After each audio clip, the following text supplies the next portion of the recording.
ఆంధ్రప్రదేశ్ ఉప ముఖ్యమంత్రి కొణిదెల పవన్ కళ్యాణ్ గారు మొదటిగా చలనచిత్ర హీరో, ప్రఖ్యాతి చెందినటువంటి హీరో, తెలుగు ప్రేక్షకుల్లో ఒక ప్రత్యేకమైన స్థానాన్ని ఆక్రమించినటువంటి నటుడు. ఆయనే కాదు, వాళ్ళ అన్నగారు చిరంజీవి గారు చాలా కష్టపడి చిన్న వేషాలు వేస్తూ ఎదిగినటువంటి వ్యక్తి పెద్ద హీరో అయ్యారు. ఆ తరువాత తెలుగు చలనచిత్రంలో నెంబర్ 1గా ఏకఛత్రాధిపత్యం వహించినటువంటి నటుడు చిరంజీవి గారు.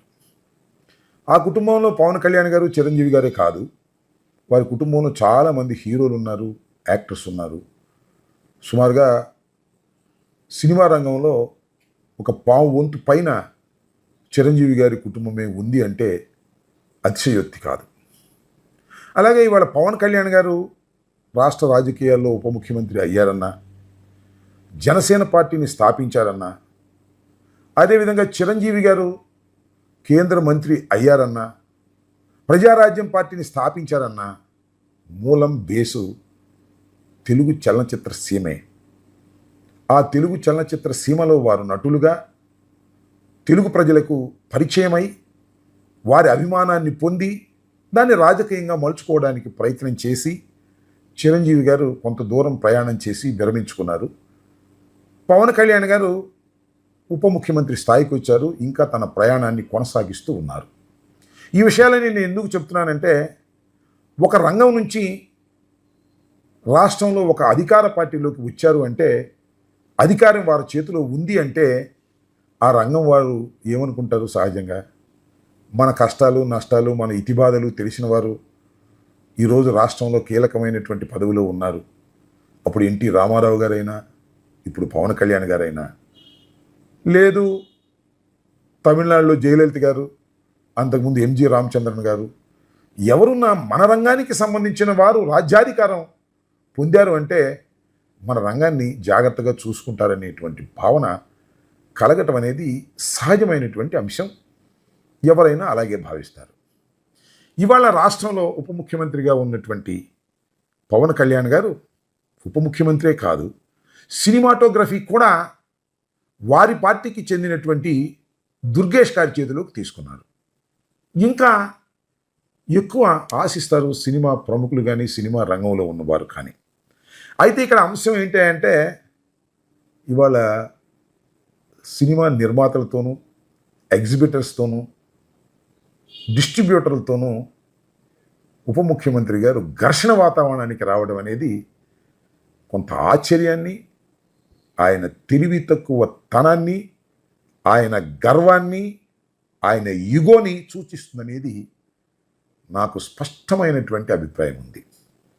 ఎందుకంటే హరిహర వీరమల్లు ఈ సినిమా పాపం ప్రారంభించి 4-5 సంవత్సరాలు అవుతుంది. పాపం నిర్మాత అల్లాడిపోతున్నాడు. మొదటిగా డైరెక్షన్ తీసుకున్నటువంటి దర్శకుడు పారిపోయాడు. తర్వాత పాపం నిర్మాత గారి కొడుకే ఇవాళ దర్శకుడై ఆ సినిమాను పూర్తి చేశారు. ఎట్టకేలకు చిట్ట చివరకు కాల్ షీట్లు ఇవ్వక ఇబ్బంది పడి, బయటికి చెప్పుకోలేక నానా ఇబ్బంది పడి ఆ సినిమాని పూర్తి చేసుకున్నారు. జూన్ 12వ తారీఖున అది రిలీజ్కి సిద్ధమవుతుందని ప్రకటించారు. ఈ లోపల ఏం జరిగింది? థియేటర్ల యజమానులకి, డిస్ట్రిబ్యూటర్స్కి మధ్యన కొద్దిగా వివాదం తలెత్తింది. ఆ వివాదానికి ప్రధానమైన కారణం ఏంటంటే పర్సంటేజ్. ఇప్పుడు మల్టీప్లెక్స్లో ఇచ్చేటటువంటి సదుపాయాన్నే థియేటర్లకు కూడా ఇవ్వాలి అనేది ఒక డిమాండ్ ఎప్పటి నుంచో ఉంది, ఇవాళ నుంచి కాదు. 2-3 నెలల నుంచి నలుగుతూ ఉంది. 1వ తారీఖు నుంచి సింగిల్ థియేటర్స్ అన్నీ కూడా మేము సమ్మె చేస్తాము, థియేటర్లు మూసేస్తాము అన్నారు. ఇది 100% యాదృచ్ఛికంగా జరిగిందే తప్ప హరిహర వీరమల్లుని రిలీజ్ కాకుండా ఆపాలనేటువంటి దురుద్దేశంతో కుట్ర పని జరిగింది కాదు అనేది చాలా స్పష్టం. కానీ పవన్ కళ్యాణ్ గారు మరి ఆయన తెలివి తక్కువతనమో లేకపోతే మరొకటో నాకు తెలియదు, కానీ నా హరిహర వీరమల్లును ఆపడం కోసమే ఇవాళ ఈ కుట్రంతా జరుగుతుంది అనేది ఆయన అభిప్రాయపడ్డాడు, ఆవేశపడిపోయాడు.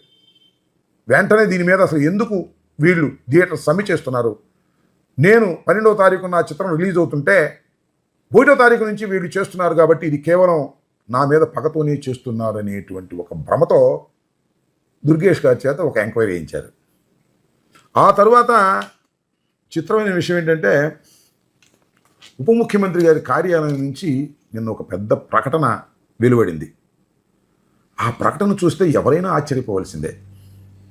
దానిలో సినిమా రంగం మీద నిప్పులు చెరిగే కార్యక్రమం చేశారు, విషం కక్కే కార్యక్రమం కూడా చేశారు. అదేంటంటే, మాకు రిటర్న్ గిఫ్ట్ ఇచ్చారు, మేము గిఫ్ట్ ఇస్తే వాడు మాకు రిటర్న్ గిఫ్ట్ ఇచ్చారు, చాలా సంతోషం అంటే వ్యంగ్యంగా, కోపంగా. అసలు ప్రభుత్వం వచ్చి సంవత్సరం కాలం అయితే సినిమా రంగ ప్రముఖులు ఎందుకు వచ్చి ముఖ్యమంత్రి గారిని కలవలేదు అనేది ఒక ప్రశ్న వేశారు పవన్ కళ్యాణ్ గారు ఆ ప్రకటనలో. మరి ఇవాళ ఎందుకు గుర్తొచ్చిందో నాకు అర్థం కాల. అసలు సినిమా ప్రముఖులందరూ వచ్చి కలవాలి అంటే నువ్వే ప్రముఖుడు కదా, వాళ్ళందరూ వచ్చి కలిసేదానికి నువ్వు సదుపాయం చేయాలి కదా, వారిని ఆహ్వానించాలి కదా. సరే, వాళ్ళు రాలేదు, ఎందుకు మీకు బాధ, ఎందుకు ఆ ఈగోయిజం మీకు? ఇవాళ ఎందుకు గుర్తొచ్చింది? థియేటర్ల యజమానులు సమ్మె చేసేటప్పుడు ఎందుకు గుర్తొచ్చింది? ఇది ఇక్కడ ప్రశ్న. అంతేకాదు, అసలు థియేటర్లో సదుపాయాలు ఉన్నాయా లేవా చెక్ చేస్తాం. పౌర సరఫరాల శాఖ నుంచి అన్నీ చెక్ చేసే మార్గాలు చేస్తాం.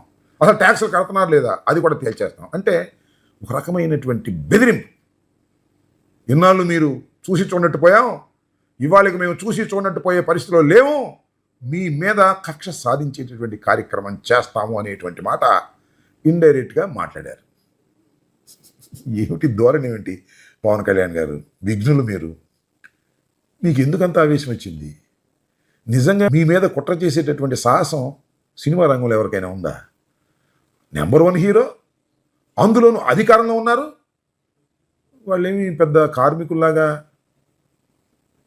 ఆవేశపడి ఉద్యమాలు చేసేటటువంటి పరిస్థితి నాకు తెలిసినంత వరకు సినిమా రంగంలో ఎక్కడా ఉండదు.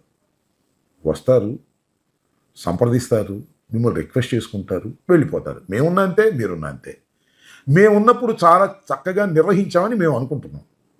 మేమున్నప్పుడు చక్కగా నిర్వహించలేదు, జగన్మోహన్ రెడ్డి గారు ఏదో హెరాస్ చేశారు అని మీరు చెబుతూ మేమేదో కాపాడాము వాళ్ళని, అందువల్ల మాకు రిటర్న్ గిఫ్ట్ ఇది ఇచ్చారు అనేటువంటి మాటలు మీరు మాట్లాడుతున్నారు. ఇది అన్యాయం. మీరు సినిమా రంగం నుంచి వచ్చి ఇంత ఎదిగినందుకు మీరు సినిమా రంగానికి గిఫ్ట్ ఇవ్వాలా? మీరు వాళ్ళని సక్రమంగా చూసుకోవాలి. ఇది చేయాల్సినటువంటి విషయం. ఎందుకు విషయం కక్కుతారు?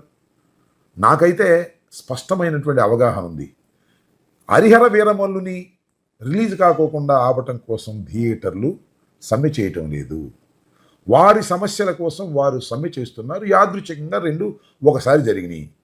అసలు మీ హరిహర వీరమల్లు ఎప్పుడు రిలీజ్ అయ్యిద్దో, ఎన్నిసార్లు డేట్లు ఇచ్చారో ఒకసారి వెనక్కి వెళ్ళి ఆలోచించుకోండి. అనేక సార్లు అనేక డేట్లు ఇచ్చారు. చివరికి ఎట్టకేలకు చివరకు ఈ మధ్యనే వాళ్ళకి డేట్లు ఇచ్చి 12వ తారీఖున రిలీజ్కి మీరు డేట్ ఇచ్చారు. మంచిదే. సరే, ఆ సినిమా సక్సెస్ అవుతుందా, ఫెయిల్ అవుతుందా, అది మాకు అనవసరమైన అంశం. ఎందుకంటే చాలా కాలం నుంచి అది తీస్తున్నారు కాబట్టి మాకు మీ సినిమా బ్రహ్మాండంగా ఆడాలని, కనకవర్షం కురిపించాలని, మీకు పేరు ప్రఖ్యాతులు తీసుకురావాలని మనస్ఫూర్తిగా కోరుకుంటాం. దానిలో ఏమీ తప్పులేదు. కానీ మీ మీద కుట్రలు చేసి మీ సినిమాను ఆపాలని అనుకుని పిచ్చుక మీద బ్రహ్మాస్త్రం వేసే విధంగా మీరు వాళ్ళని బెదిరించేటటువంటి కార్యక్రమం చేస్తున్నారు. ఇది సినిమా ఫీల్డ్ నుంచి వచ్చిన మీకు తగదు అనేది నా సలహా. మీరు పాటిస్తారా లేదా అది వేరే అంశం. అఫ్కోర్స్ చివరికి సమ్మె విరమించుకున్నారనుకోండి, విరమించుకోక థియేటర్లు క్లోజ్ చేసుకుని వాళ్ళు కూర్చునేటువంటి పరిస్థితి ఉండదు. థియేటర్లకు ఉండే ఇబ్బందులు థియేటర్లకు ఉన్నాయి, మల్టీప్లెక్స్కి ఉండే ఇబ్బందులు మల్టీప్లెక్స్లకు ఉన్నాయి. థియేటర్లు చాలా చోట్ల పడగొట్టేసి కళ్యాణ మండపాలు చేసుకునేటువంటి సందర్భాలు ఉన్నాయి. థియేటర్లను కూల్చేసి అక్కడ రియల్ ఎస్టేట్ చేసుకునేటువంటి సందర్భాలు ఉన్నాయి. మల్టీప్లెక్స్ బాగున్నాయి, కానీ థియేటర్ల పరిస్థితి చాలా దారుణంగా ఉన్న అంశం నాకన్నా గౌరవనీయమైనటువంటి ఉప ముఖ్యమంత్రి గారికి బాగా తెలుసు. వారి కష్టాల్లో పాలు పంచుకోండి తప్ప మీ హరిహర వీరమలుని ఏదో నలిపేద్దాం, పిసికేద్దాం అని ఈ థియేటర్ల యజమానులు సమ్మె చేస్తున్నారనేటువంటి ఒక అపోహ పడి మీరు వాళ్ళ మీద కక్ష తీర్చుకునే కార్యక్రమం చేయవలసిన అవసరం లేదని కూడా ఈ సందర్భంగా నేను చెప్పదలుచుకున్నాను. ఇప్పటికైనా కాస్త విశాల హృదయంతో ఆలోచించండి. సినిమా ఫీల్డ్కి ఏదైనా సహాయం చేస్తే మిమ్మల్ని మళ్ళీ గుర్తుపెట్టుకుంటారు. ఎందుకంటే అవసరమైతే మళ్ళీ సినిమా ఫీల్డ్కి వెళ్ళాల్సిన పరిస్థితి కూడా మీకు ఉండొచ్చు. దాన్ని మీరు కాస్త జాగ్రత్తగా చూసుకోవటం మంచిదని ఒక ఉచిత సలహాని మీకు ఇస్తున్నాం. పాటిస్తే పాటించండి, లేకపోతే లేదు.